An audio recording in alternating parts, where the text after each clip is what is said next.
Hey everybody, Sean here from VidGamiac.com. Here we are today starting the Overwatch Archives 2021, going for the Bulletproof Barriers achievement. This one can be done whenever the challenge missions are going to be available in the arcade. This one is going to be a remix of Uprising, so make sure you select this one. So for our team, we're going to go with Bastion, Torbjorn, D.Va, and Lucio.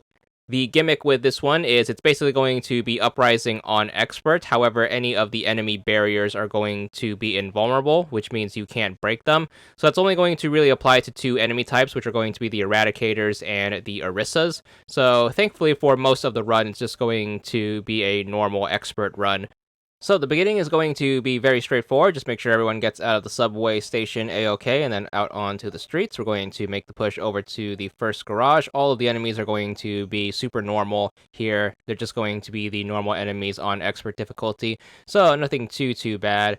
Get into the garage and make sure everyone works on capturing the point. Typical strategy, make sure you have the team split up. Someone stays on the point and then you have two groups watch each of the doors. Torbjorn places their turret on the street, and then make sure you try to be careful of the enemies coming down from the staircase. Most of the enemies are going to be on the street level, thankfully, so you should be able to get this done A-OK. Thankfully, the goal with this team is to have really high firepower at all times. Lucio's passive healing is also going to be super duper useful, so you can kind of skate back and forth, making sure he picks everyone up. And Lucio is also going to be able to attack as well, so it's going to be a pretty versatile healer in this situation. So just be patient and then try your best to get through this first capture. It should be really tedious at this point because you probably played this game mode several times by now if you happen to get the rest of the achievements in the game prior to this event. But once you get that point, we are going to move on to the next one. You can take either path, either take the road or you can take the building, but they are going to converge on one another at the end anyway, so it doesn't really matter. Just know at the end we're going to have to deal with our first gimmick enemy, which is going to be an Eradicator. Alright, when it comes to dealing with the Eradicators, obviously you can't take them head on since their shields are going to be invulnerable. If you are quick about it, you can try to shoot one before it puts its shield up, or you can shoot out its arm that is carrying the shield. That way it just turns into another heavy hitting enemy. But the best way to deal with an Eradicator one-on-one is to have one person pull it at an angle and then the other person wants to shoot it from the side. So make sure you try to coordinate that with the two higher DPS characters. You definitely want to make sure you do that with the Bastion and the D.Va in this situation. Torbjorn's ultimate is going to be super useful with dealing with Eradicators as it is going to attack them from the bottom. So make sure you try to use Torbjorn's ultimate the best you can, especially when you deal with multiple Eradicators. Alright, so working on the second point is probably going to be the hardest of the three. You want to make sure Torbjorn pops his turret right here in the gap in the gate, and then you're going to have to kind of keep everyone's head on a swivel and try to take out all of the normal enemies the best you can. Then you're going to want to group up when an Eradicator pops down, that way you can try to team up. So the Bastion and the D.Va are going to tag team the Eradicators most of the time. One person's going to try to pull it towards an angle, and the other person's going to blast it from the side, and that way you should be able to shoot around its shield. And of course, if things start to get dicey, Torbjorn's ultimate is always going to be there as a great backup. Once the group captures the second point, it's time to move on to the church. Make sure you try to keep the street enemies backed up to the entrance. This is where D.Va's ultimate's going to come in handy. A bunch of Eradicators are going to pop down by the entrance, and then you can use the D.Va mech ultimate to blow everyone up right here. D.Va's ultimate is going to be very useful in these missions. The reason for that is D.Va's able to get the mech back very shortly after using her ultimate, and whenever she does get her mech back, it's going to come back at full health. So if you are about to have the mech blow up, you can throw out your ultimate and then you can get a new mech with full health, thankfully. So that's going to be a nice alternative way of getting D.Va back up to full health if you do need it. On to capturing the third point in the church. You want to have the Torbjorn player pop their turret to watch the staircase on the right. Bastion's going to set up in turret mode on the left, and then everyone's going to focus their fire on the front door. You definitely want to try to pull any Eradicators to an off angle so the D.Va or the Bastion can finish them off from the side. Because the Bastion is going to be mounted in turret mode, the D.Va is going to have to do the majority of the more mobility kills, so try to use her and flank the Eradicators the best you can, and that way they shouldn't give you too much trouble. Thankfully, the front entrance is going to serve as a pretty nice choke point, so you can try to get a leg up on the Eradicators, so hopefully they should be able to come in one at a time, and you can kind of dance back and forth to keep them on one side if you don't want to deal with them quite just yet as you are trying to clear up the regular troopers. Make sure you try to fight the Eradicators on the main floor, though, as you don't want to get stuck in the entrance hallway with them, as it is going to be a little difficult to get around them unless you have two people work on them from either side. But nonetheless, just make sure you try to clear up any Eradicators. Make sure you try not to have them have their back towards the wall, because that's going to leave you in a sticky situation. And then once everyone's ready, we're going to make the push towards the payload. So again, make sure you get everyone on the payload once everyone's ready. Of course, the next part isn't going to start until everyone's on the payload. So if Torbjorn needs to pop up his turret in an advantageous spot, or everyone needs healing, or everyone wants to wait a while to build up their ultimates, the better. Torbjorn should place their ultimate right there on the upper left ledge facing the payload, and then we're going to start the defense. So first part's going to be pretty straightforward. You have normal enemies to deal with. Obviously, take care of the slicers, who are going to do the majority of the damage to the payload. Normal enemies should go down fairly easily, as this is going to just be a normal run on expert. And then once the eradicators pop in, we're going to have to shift our focus and then utilize the strategy to take them out. Obviously, you want to try to do as good of a job as you can to work on the eradicators, but make sure you don't overextend in trying to chase them down or try to get them from an angle. So be very careful of that. Your goal at the end of the day is to try to keep on payload defense, so make sure you do keep that in mind. Bastion's going to want to stay on the payload and try to take people from far away, and then the Lucio and the Diva are going to be the ones to try to flank all of the eradicators. Hopefully the Torbjorn player popped their turret down in a very advantageous spot, and that should mop up a good chunk of the normal enemies, depending on where it's placed.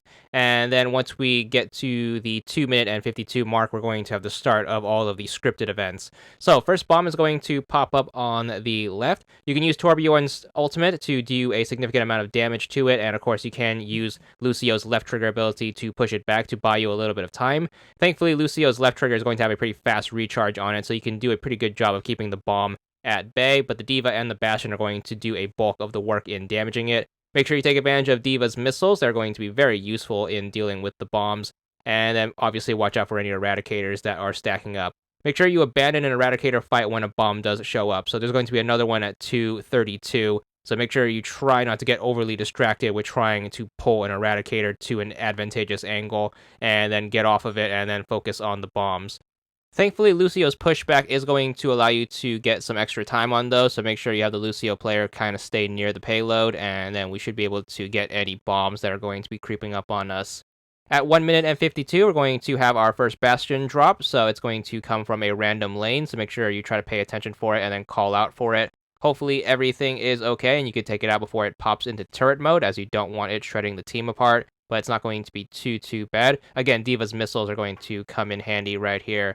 Then the second Bastion is going to pop out at 1 minute and 24. Make sure you keep an eye out for it as well, while also trying to deal with the rest of the enemy traffic. So make sure you try to thin out the crowd a bit. 124, make sure you try to stay vigilant on the Bastion. Make sure everyone calls it out when they see it, and then make sure you prioritize all your firepower towards it before it can give you a significant amount of trouble. Then we're going to have about a half minute of dead time right here. Make sure you try to mop up the regular enemies. If anything, the Torbjorn can use this time to replace their turret or repair it. And then we're going to have another bomb drop in from the left at 54 seconds. So again, make sure you use your strategies combined. Lucio's pushback, Torbjorn's ultimate, and Diva's missiles, and you should be able to take care of the bomb before it gets close. But make sure you don't get distracted before it gets here, as you want to take out that bomb first. So prioritize the bomb over everything else, especially the eradicators, and of course you can always take advantage of Diva's ultimate to thin out the crowd if things are starting to get a little dicey. Then just make sure you get back onto it. Be careful of the Bastion drop at 44 seconds. Again, it's going to appear randomly. Make sure you turn your attention away from any eradicators you are working on, and then take care of the Bastion. Then we are going to be in the final push. Last bomb coming in from the left at 19 seconds, so get ready to take care of that. And a Bastion drop shortly thereafter at 17 seconds. Remember, your goal at this point is to just run the clock out, as all of the enemies are going to die once the clock hits 0. So as long as you take care of the bomb, the Bastion shouldn't be too much of a problem. But if you can take both of them out, all the much better, and you should have a pretty safe push to the end. So once the clock hits 0, that's going to end the sequence, and then we're going to get ready to escort the payload. Alright, so thankfully for us, the toughest enemy in the mode is not going to have a shield in the form of the tank bastions. That being said, we do still have to be pretty proactive with looking for them and taking care of them when they do show up, as they are going to hit very hard on expert difficulties. So make sure you do keep that in mind. So make sure you try to push the payload up. Double turrets on the payload, have Torbjorn pop their turret down and have the bastion mount on the payload, and that way you can watch it from both ends. Make sure everyone else is keeping an eye out for that first tank bastion. It can appear either on the front of the street, on the little staircase to the right, or behind the payload. Make sure once someone notices it, everyone calls out for it, and then everyone tries their best to take care of it before it can do a significant amount of damage to the team. You might have some eradicators spawn from pretty far away. Make sure you don't overextend trying to pursue them. Remember, your priority is going to be to find and destroy that first tank bastion, also while keeping the payload super safe. Torbjorn and D.Va are both going to need their ultimates, so make sure you try to work on killing the cannon fodder to build those up. One of them is going to use their ultimate to take care of the bomb. The other is going to use their ultimate to take care of the tank bastion. Make sure you coordinate that with the team. And that way, both of you don't waste using your ultimate on the same threat, and you can use one for the other, and you can take care of each. So D.Va blow up on one thing, and Torbjorn Molten Core on the other, and you should be able to take care of both of the major threats on this turn. Then we're just going to keep pushing forward. Once we round this corner, the other tank bastion should pop up pretty soon. So hopefully everyone gets their ultimate back pretty quickly, and then you can deal with it. D.Va's missiles are going to be great for cleaning up the front right here, and then just keep an eye out for that tank bastion. He should be popping up soon, so make sure everyone's ready for it. Again, do not overextend trying to pursue any eradicators and let them come to you. Even though their shields are invincible, they still have to approach you like any other enemy. So just make sure you work on that. And of course, Torbjorn's ultimate is going to be good for slowing them down if they are starting to make a push towards the payload. Once you round the last corner, stay super vigilant for the next tank bastion. He could pop up either from the street, the staircase, the subway station, or the little back street right there. So definitely watch out for him and prioritize everything on him when he does show up, as he is going to hit the team really hard. So once he does pop up, everyone's going to turn their attention towards him and make sure everyone's calling out for him, obviously.